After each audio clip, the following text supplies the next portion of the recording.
What is 3-MMC and why is it so addictive?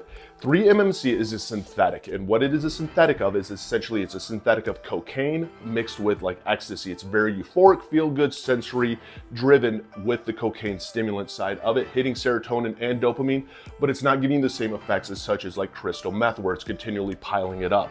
And that is one of the big differences between all the other drugs out there and 3-MMC. Now, it's not very popular or common here in the United States, such as when it comes to Europe, they don't really have fentanyl yet.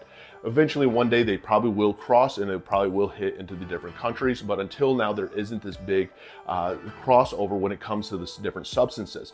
But it is a substance that is very addictive. Anything that affects your serotonin is damaging your stomach because that's where serotonin comes from. It's damaging your neurotransmitters.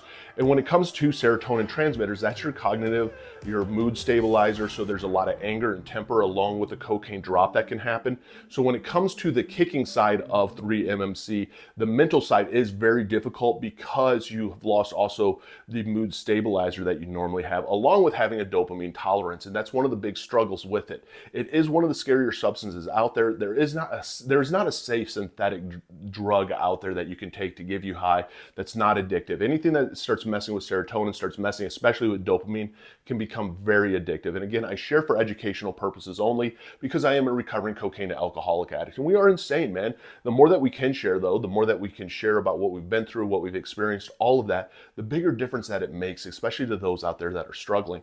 And when it comes to it, man, we don't get sober the same way.